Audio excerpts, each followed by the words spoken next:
I want to start today with a small anecdote which I heard, which I thought was very, very interesting, very, very nice. And that's true. And the Maisa goes like this. It's an interesting thing. There was a very wealthy guy who had this huge, massive house with pools and fancy theaters and whatever he had. And he was taking a tour around with a bunch of people, yeah? And there was one particular pool that was full of sharks and crocodiles, and I don't know why exactly he had such a thing, but I guess, I don't know, part of the, people have pools of different things, and he had one of these pools full of sharks and everything else. And as he's walking, these fancy group, dressed in tuxedos and their fancy dinner that they were having, he says, Rabbi Sai, I have an offer for the Olam. Whoever jumps into the pool and goes from one end to the other end and comes out alive, I will give him whatever he wants. I will grant any wish that he wants. Everybody looks as if like, yes, shkoyach, okay, keep your money, I'd rather live. And everybody continues on going, and they're about to walk into the next room with the next pool, and all of a sudden they hear a splash, and this guy's Olympic swimmer. He's swimming from one end to the other, and everyone's watching like horror. How did he do this? I can't believe he did such a thing.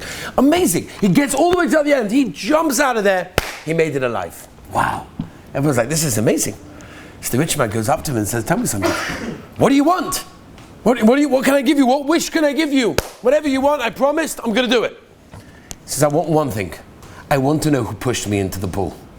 Now, the truth of the matter is, it's a gewaltige story, because if you think about it, many times in life, we're pushed into situations that we didn't ask to be pushed into. But once we're in there, we fight, and we swim like anything to get to the other side. I thought it was a beautiful idea, especially as we start today, reading off some of the emails, some of the stories that people sent in. I'm still waiting for some of the Olam. Some of the Olam did. I'm still waiting for some more of the Olam to send in some good stories. Okay?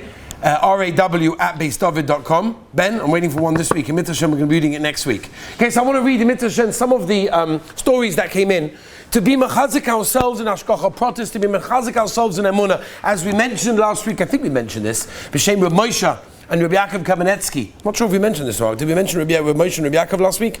Because they both said that when a person writes down clearly Hashgacha Peratis that happens in his life, and it could be small little things, it doesn't have to be these huge, massive events. It could be small things. It could change his whole perspective of Emunah and the Rebbeinu Shalom, and how the Rebbeinu Shalom runs his life, and everything happens by Hashgacha Peratis. As we said last time, before we said B'Shem, I think it was I think some of the Gedolim, I don't remember now who it was already, who said that when a person goes to a place where he's maybe, he's not exactly in the Mokum HaTorah, he's not in the Mokum HaBeis Medrash, not in the Mokum where everyone's learning all the time. How do you keep that Emunah? How do you keep it strong? Hashgacha Peratis, right?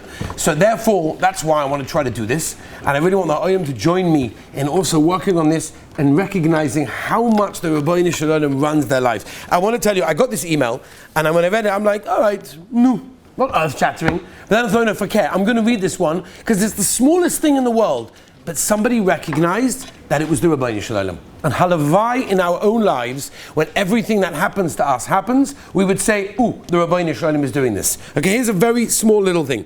Thank you for the shiurim. After listening to Hashgacha Peratis, I decided to share this small email. I was just now in a store buying frozen fruit for an event. I had my hands full, and I was getting very, very too, because I was holding this frozen fruit.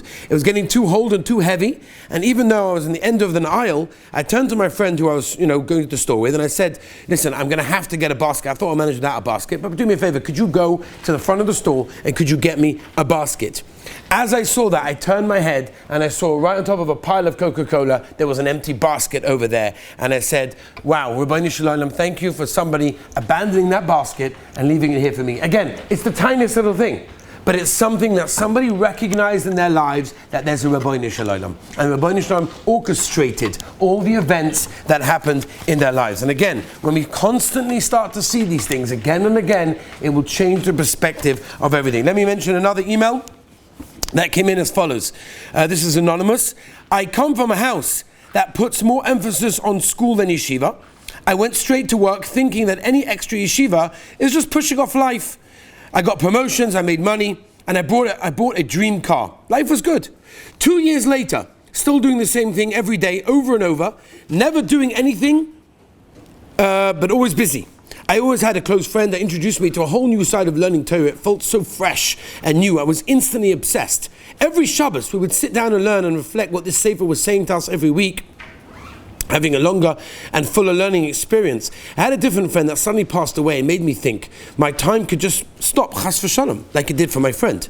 I was really reflecting on my mission in this world, and it made me think. I decided I should stop lying to myself. I should just go to yeshiva, and maybe that will help me see life a bit more clearly. I sent out applications to a bunch of yeshivas, but this was just after Corona happened, and there was a rollover and all the yeshivas were full, one after the other, each yeshiva saying there's no room, there's no room, there's no room. Every application came back after, that's what it was. It was getting frustrating. I asked a close friend, a close Rebbe of mine, who's helped me through many struggles in my life, and I can't thank and appreciate Hashem for placing him in front of me for all those years. I asked him, maybe Hashem had a mission for me here. Maybe he doesn't want me to go to yeshiva. Maybe he wants me to learn a little bit. Maybe he wants to work back at home. I was looking for yeshiva that doesn't prioritize heavy Gemara, but a more Jewish thought and hashkafa.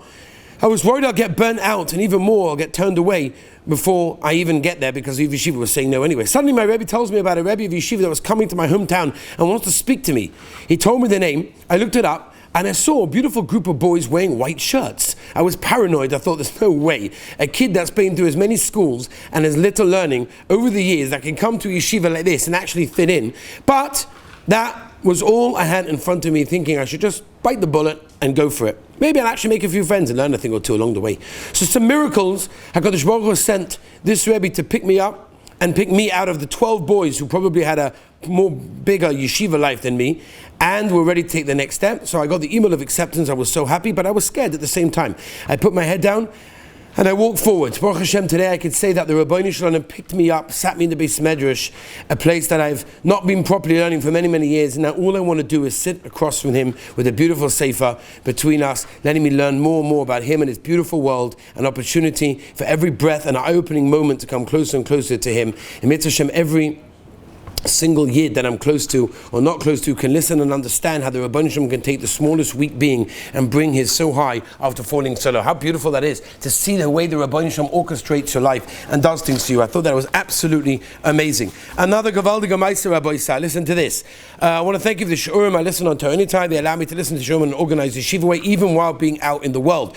Now, by the way, some of these emails are totally uncensored. That's what you call it, right? They're not being checked, they're not being filtered, right? It's unfiltered. Unfiltered emails, I have no idea what I'm reading over here. I just printed them out and here we go. Okay, so just by staying focused and seeing with my eyes open, I constantly see Hashem's guiding hands in every part of my life. I will just share one story that happened this week. I made an option this Monday. I didn't get to arrange it with the Manal of the Cheder until Sunday morning. My early morning Chavrus is a Rebbe in the Cheder, and he gave me the Manal cell phone number and told me to call ASAP even before davening at 8 a.m. Leave a message, because the Manal doesn't answer his phone once he's in Cheder, which starts at 9 a.m. The minyan where I daven ends a few minutes after 9 a.m. I was worried what's going to be. I was thinking backwards and forwards, making the phone call before davening. I know that you're not meant to make phone calls before davening, but on the flip side, I said, if I don't make the call, I'm going to be in the dark until the end of the day. I don't know what's going to be on Monday morning when I have to be in Cheder with my son. It's not so easy. So I decided, davening. I'm not going to make the call. I'm going to wait right until after davening. Understandably, obviously during davening, I asked the Rabbeinu Shalom that he should help me make the arrangements smoothly. I finished davening. I decided even to finish with my regular Rabbeinu Tam Tefillin and then make the phone call. I made the phone call after going out of the building in Shul, and the Manal answered even before the first ring. Everything was arranged there and then, right after davening. So many times we think we have cheshbonos, but we don't realize that everything is exactly the way it's meant to be. I want to share one more thing that happened also this Monday. I live in Lakewood and I've had a simcha in Borough Park on Monday night. As everyone knows, to find a parking spot in Borough Park, one needs Rachami Shemayim. However, I have a minute to say a capital Tehillim when I get off the Varizano. Which bridge is this? Varizano Bridge. Right before Borough Park. Yeah? That's where it is? Right before Borough Park. We're doing some fact checking over here. And I asked Hashem to help me find one without wasting any time circling around looking for one. As I got half a block away from the Simcha, somebody pulled out of his parking spot and I went straight in. This is something I've seen many times repeat itself over the years. Just a good idea for anybody that is in Borough Park or looking for a parking spot. Say a capital Tehillim. He says there are so many stories to write, as every Yid can write a book of big things and small things, of how he's clearly see the Yad Hashem in his life. And then he goes on to quote some of the psukim that we say from Nishmas that very, very much identify this idea. Let's move on, Rabbi Yisai. Okay, here we go. This one is from sunny England. Thank you for sharing your Torah and Torah anytime. I enjoyed the show. Here are a few stories. Holiday rescue. We were traveling from London to a holiday in the Welsh countryside in the summer on a Friday, but we set out very early. We also had a new style of roof bag that straps over the roof bars. Somebody helped me set up the bars, but I made the last few minute adjustments and I had the key, the Allen key in my pocket. The journey started, we got towards Wales, the traffic started to build, the kids started to cry, the rain, started to pour. Standard British holiday car trip traditions. After a delay, the traffic started to move, and then we heard a thud. And in the rear view mirror, I could see the roof bag containing all our pots and pans on our suitcases hanging off the rear of the car. There was raining lashing down, and we're in the middle of the motorway, in the middle of absolutely nowhere. I pulled over, started to examine the roof racks, but Chazdei Hashem, all the contents of the bag was still there.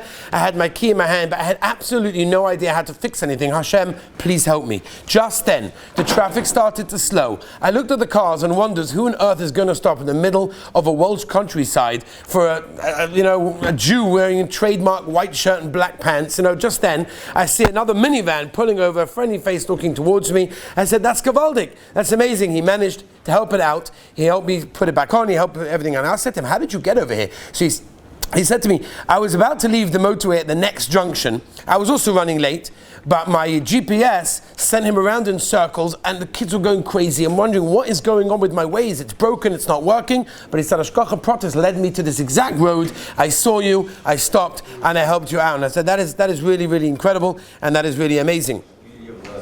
Let's move on, Rabbi. So again, this is unfiltered. I have no idea what this is. I've got another story as well. The Sheva Bracha story that could have been. I don't know if we should read this one. Okay, we'll do it anyway. Okay. I'm sure Tony time have an edit. No, we can edit it as one. My wife collects leftover bread from a local bakery and takes it to our neighborhood where we distribute them. One night we had leftovers and I was waiting later at night than normal. For someone who runs a freezer gemach to store the leftovers 20 yards up the road, I saw someone who I thought may appreciate some free rolls. I pulled up to his drive. As I mentioned, it was quite late, and I stopped myself from running over to him and knocking on the door. I made my way up and he was in his car for longer than normal, so I carried on. I reached him just as he opened the car door. He looked at me, he gave me a look, he couldn't believe his eyes.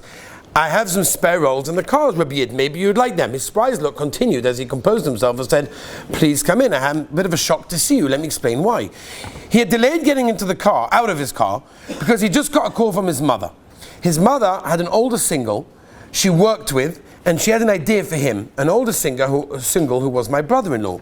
The mother had just called him to see if he knew my number, as she knew that he knew of who I was, and we lived in the son's neighborhood, and maybe he could get my number and talk about me and talk the idea over. Just as he put the phone down to his mother and opened the car door, I was standing there, having just literally gone up to his drive. I'd never been to his house before. That's why he looked at me in such a strange way. Unfortunately, the brother-in-law didn't agree to meet the girl, but the story that it could have been. Again, Hashgacha Peratis of what happened over there. Let's move on, Rabbi Isai. Wow. I don't know. It's hard to know. Okay. Again, Rabbi said the Olam are expecting like these crazy, unbelievable. I have some of those. I didn't read them last year. We read some interesting ones last year, if you remember. We're waiting for some good ones to come in. But to realize that the Rabban Shem does everything in lies, let's just do a few more over here. Okay, let's pick this one. Unbelievable. My life is one Hashgacha Peratis story. That is beautiful. My life is one Hashgacha Peratis. He says I can write a whole Gemara. Okay, here we go. Rabbi Isai says it was 2:30 a.m. Motzei Shabbos when I fell asleep, and I was driving at the time. I almost drove into a wall, if not for the cops that pulled me over. He said that's what brought me to Yiddishkeit in a nutshell, obviously avoiding a lot more of numerous details. More recently, Rabbi Isai, Rabbi Isai, let's go.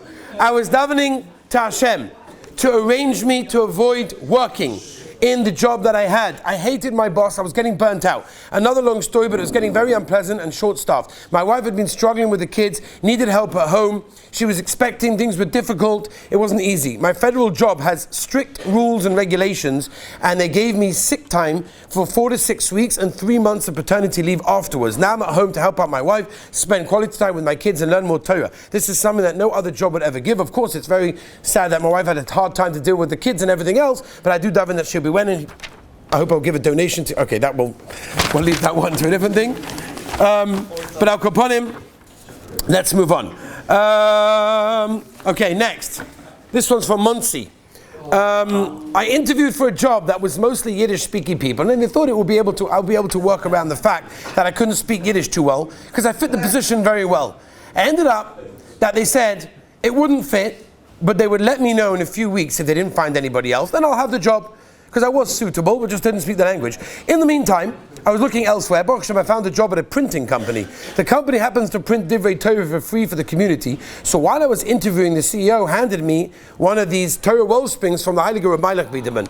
After my interview, I was told I could have the job if I wanted it, but I should wait until next week to think about it and let them know. While I was outside waiting for my father to pick me up, I started doing cheshbonos of the two jobs and their salaries. One was more double than the other, but I didn't know for sure I'd get the original job, and I didn't want to start working and then get a call from the first job and then quit my second job a week later. So I asked the Rabbi Nishram, give me a sign that I should accept this offer and not wait and be thinking about the first job. Within a few minutes, I decided, while I was waiting for my father, learn a Bissel Torah, so he opens up this week's Torah Wellsprings, Mamish. The first page had a section titled, Be Happy With Your Lot. I said instantly, wow, the Rabbi Nishram, thank you very much. The other job slipped out of my thoughts, and I took the second job. This wasn't the first time I asked for a sign from Hashem telling me which direction to go, but it was the first time that the response was immediately, Baruch Hashem, I enjoy my current job and everything else. That's Gavaldik. Oh, look what he says over here, by the way. P.S. Every time I listen to your shiurim and start to space out, you always seem to call out one of your Talmidim, David, and ask him if he chaps or hear the question. So I take it you're meaning me if I'm paying attention at the time of the shir. His name is David. That's Gavaldik. Okay, Rabbi Sai. That's amazing. Rabbi Sai. Okay, we're going to leave it over here for this week. Rabbi said to remind you, please, share in with the experience. Look at your life and see how the Rabbeinu Shalom runs every moment, every action of your life. Hashgacha Peratis is running the world. It's running everything that we do. We don't notice it. We don't see it. Our job is to recognize the Rabbeinu Shalom in everything of our lives. Please send in your emails, raw@beisdavid.com. Mitzvah Hashem, next week we'll read them out. Have a wonderful week.